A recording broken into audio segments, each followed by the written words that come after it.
کیا تم جانتے نہیں دعائیں نصیب کا مقابلہ کرنے کی قدرت رکھتی ہے، اور وہ دعائیں ہی تو نصیب سے بھی زیادہ طاقتور ہوتی ہے جو بار بار دہرائی جاتی ہے، جن کا تسلسل وقت کے ساتھ ساتھ بڑھتا چلا جاتا ہے۔ اس لیے جب بھی کوئی چیز تمہارے نصیب کا حصہ نہیں ہوتی تو اللہ تمہیں اس چیز کو اپنا بنانے کے لیے وقت دیتا ہے۔ تم اسے اتنا مانگو کہ وہ وہ چیزیں تمہیں دینے پر مجبور ہو جائے۔ اس طرح اللہ تمہارے دعاؤں کو نصیب پر فتح دے دیتا ہے۔ دعا اللہ کی رضا کا حصہ ہے، اور اگر تمہاری دعائیں نہ ہونی ہوتی تو اللہ دعاؤں کی جانب تمہارا دل کیوں پھیرتا؟ توکل رکھو، کیونکہ توکل کرنے والوں کے لیے اللہ ناممکن ذریعوں سے ناممکن معجزے لاتا ہے۔ تمہاری دعائیں یا تو تمہاری زندگی بدل دے گی یا پھر تمہیں بدل دے گی۔ جب تم یقین کے ساتھ دعا کرتے ہو تو اللہ کے ہاں تمہارا مانگنا قبول ہو چکا ہوتا ہے، بس اللہ تمہیں مانگتا دیکھ کر خوش ہو رہا ہوتا ہے، اس لیے تمہیں سب ہوتا نظر نہیں آتا۔ اگر دعا جاری رکھو گے تو امید سے بڑھ کر ملے گا۔ اکثر دعا میں آنکھ سے آنسو بہہ رہے ہوتے ہیں اور زبان کے بجائے دل بول رہا ہوتا ہے۔ ایسی کیفیت میں دعائیں قبولیت کے قریب ہوتی ہیں اور اللہ کن کی نعمت سے نواز دیتا ہے۔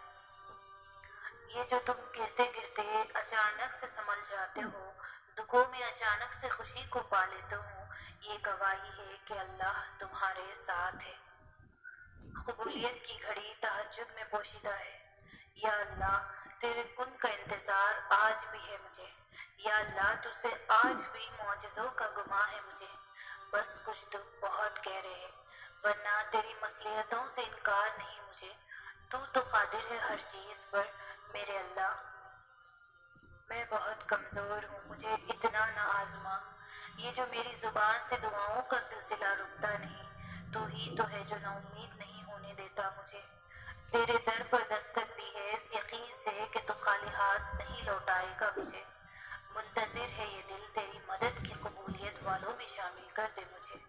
اور میرا اللہ فرماتا ہے کہ تم مجھ سے دعا کرو اور میں تمہاری دعا قبول کروں گا۔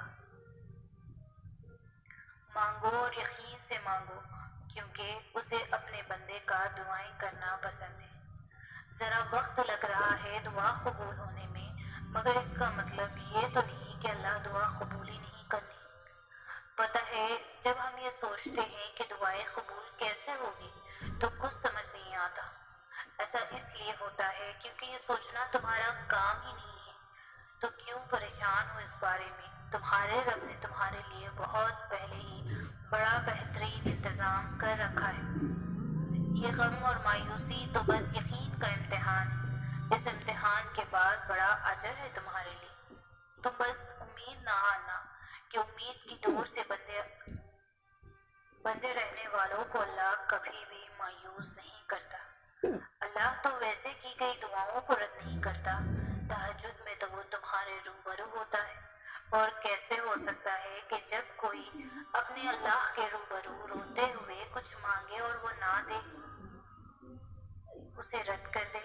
اللہ کی تو یہ شان ہی نہیں کہ کوئی اس کے در پر جائے اور وہ اسے خالی ہاتھ لوٹا دے۔ وہ تمہیں تمہاری دعاؤں کے بدلے بہت دے گا۔ جو چیز تمہارے لیے آزمائش بنی ہوئی ہے، اللہ تو وہ آزمائش بھی خوشی میں بدل سکتا ہے۔ تم سوچتے ہو کہ تمہاری دعا کا صلہ اب تک اللہ نے نہیں دیا، دراصل وہ دعائیں اللہ تمہاری چاہتوں کے مطابق کرنا چاہتا ہے، جب ہی تو دیر کر رہا ہے۔ اللہ چاہتا ہے کہ تم اس سے مانگو، مانگتے جاؤ، اور وہ تمہاری ہر دعا کا جواب دے گا۔ اللہ اسی کو نوازتا ہے جو اپنی دعاؤں سے پیچھے نہیں ہٹتے، بلکہ اپنی دعائیں قبول ہونے کا انتظار کرتے ہیں۔ اللہ تمہیں تمہارے خوف سے بھی آزماتا ہے۔ وہ ہر اس چیز سے آزمائش کرتا ہے جسے کھونے سے تم ڈرتے ہو۔ تمہارا یقین کا امتحان ہمیشہ تمہارے ڈر سے ہوتا ہے۔ یقین کے سارے راہیں بند کر کے اللہ دیکھتا ہے کہ تم اتنا یقین رکھتے ہو اس پر، اور پھر جب بند راستوں کے باوجود بھی مانگنا نہیں چھوڑتے اور صبر سے اللہ کے معجزوں کا انتظار کرتے ہو تو اللہ بھی تمہیں عطا کرنے کے لیے پھر وہی دروازے کھول دیتا ہے جن کا تمہیں گمان بھی نہیں ہوتا۔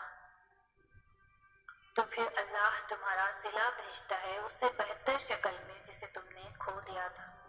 بس پھر دعا کرتے رہو۔ تمہاری کون سی دعا کن کی منزل تک لے جانے کے لیے اللہ نے چن رکھی ہو تم یہ کبھی نہیں جان سکتے، اور جو جلد بازی نہیں کرتے اللہ ان سے وعدہ کر رکھا ہے کہ صبر کرنے والوں کو ان کا اجر بے حساب دیا جائے گا۔ تم اس کی آزمائشوں پر پورا اترو گے تو وہ تمہارے وعدوں پر پورا اترے گا۔ فرض نماز کے بعد تہجد وہ واحد نماز ہے جو اللہ سے کن کہلوانے کی طاقت رکھتی ہے، اور شکر اس مقام کو کہتے ہیں جہاں اللہ کی رضا اور رب کی خواہش ایک ہو جائے۔ کبھی کبھی ہم کچھ چاہتے ہیں اور وہ ہمیں نہیں ملتا تو فوری شکوے کرنا شروع کر دیتے ہیں۔ پتہ نہیں کیوں وہ وقت بھول جاتے ہیں جب اللہ نے ہماری خواہشات زبان پر آنے سے پہلے ہمیں نواز دیا تھا، جب اس نے کئی بار ہمیں بن مانگے عطا کر دیا تھا۔ تو جو بن مانگنے پر عطا کر دیتا ہے کیا وہ مانگنے پر کیسے رد کر سکتا ہے؟ جب تم جانتے ہو اس کے علاوہ کوئی دینے پر قادر نہیں، وہ دیر سے ہی صحیح نوازتا ہے، ضرور نوازتا ہے، تو پھر ڈر اور شکوے کیسے؟ اور پھر جب تم نے اس سے دعا کی تو یقین رکھو کبھی نہ کبھی تمہاری دعائیں معجزوں کی شکل میں ضرور پوری ہوں گی۔ اللہ پر پختہ یقین مشکل سے مشکل سفر مرحلے آرام سے طے کروا دیتا ہے۔ تم جھومتے پھرو گے جب تمہاری برسوں پرانی دعائیں بھی رنگ لے آئی۔ دعا کی قبولیت آواز کی بلندی نہیں بلکہ دل کی تڑپ کا تقاضا ہے۔ دعا صرف الفاظ کا مجموعہ نہیں، روح کی طلب اور کیفیت کا نام ہے۔ ہمیشہ دعا مانگتے رہا کرو کیونکہ ممکن اور ناممکن انسان کی سوچ ہے، اللہ کے لیے تو کچھ بھی ناممکن نہیں۔ روح کا روح سے تعلق بہت خاص ہوتا ہے، رب سے بندہ جب بہت پاس ہوتا ہے، آرزوئیں اور حال دل پھر رو رو کے سناتا ہے، کوئی پردہ پھر حالات کے درمیان نہیں ہوتا۔